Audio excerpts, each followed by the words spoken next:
Chers frères et sœurs dans le Christ, puisque les rassemblements ne sont pas possibles en ce confinement, la célébration de l'Eucharistie en présence de fidèles n'est pas autorisée. Les évêques, mais autour d'eux, des regroupements spontanés de fidèles, souhaitent obtenir du gouvernement la levée de l'interdiction de la messe publique. Et cette demande est légitime, mais elle ne dépend pas entièrement de nous, elle est d'ordre politique. Voilà, ce serait l'occasion de faire reconnaître davantage la juste place de la vie de foi dans notre société. Mais ça ne change pas que notre accès à la célébration en grande assemblée restera pour l'instant impossible. Il est un autre combat, plus important, et celui-là d'ordre spirituel, et qui en plus peut porter du fruit en nous parce que cela ne dépend que de nous. Je vous propose de profiter de cette situation inédite pour réfléchir à la juste place de l'Eucharistie dans nos vies et essayer de la remettre au centre. En effet, l'Eucharistie est appelée à devenir toujours plus source et sommet de toute notre vie chrétienne. C'est le lieu, par excellence, de la rencontre de notre Seigneur qui se donne à nous. L'Eucharistie nourrit l'âme du chrétien comme la nourriture matérielle nourrit son corps. Mais pour que l'Eucharistie porte vraiment tout son fruit dans notre vie, il doit y avoir un avant la célébration de l'Eucharistie et un après.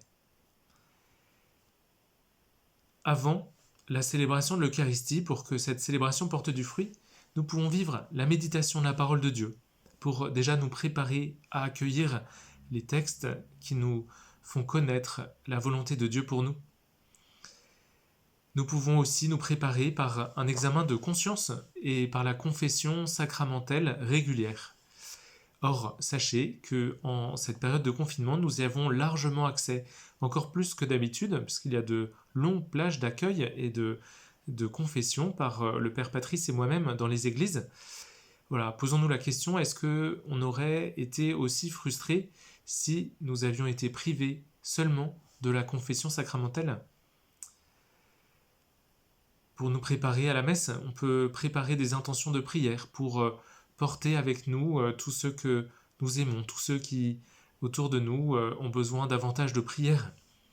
Et puis, on peut aussi adorer le Saint-Sacrement pour nous préparer à accueillir Jésus Eucharistie en nous. Pour que l'Eucharistie porte du fruit, il y a aussi un après. Après avoir reçu la communion, on peut prendre des résolutions pour que l'amour de Dieu se déploie dans toute notre vie. On peut aussi essayer de vivre toute notre vie comme un don pour les autres, notre vie, comme sans cesse l'occasion d'exercer la charité fraternelle. On peut témoigner aussi pour aider les autres à découvrir ce bonheur de vivre avec Jésus-Christ. Alors tout cela, l'avant et l'après, nous pouvons le vivre largement en cette période de confinement et nous pouvons même recevoir la communion si nous le souhaitons le dimanche. Alors j'invite chacun à venir, s'il le souhaite, le dimanche dans nos églises de Bailly et Noisy entre 10h30 et midi pour recevoir la communion en dehors de la messe.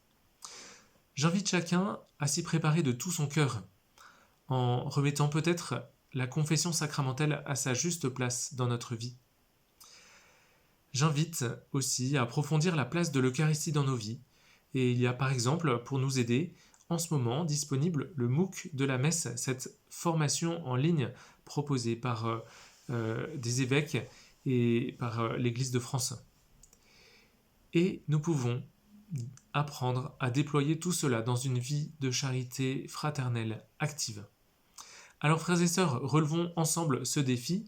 Bon courage à tous et rendez-vous à l'une ou l'autre plage à l'église de prière, d'adoration, de confession et ce dimanche à Bailly ou Noisy entre 10h30 et midi pour recevoir, si vous le voulez, la communion en dehors de la messe.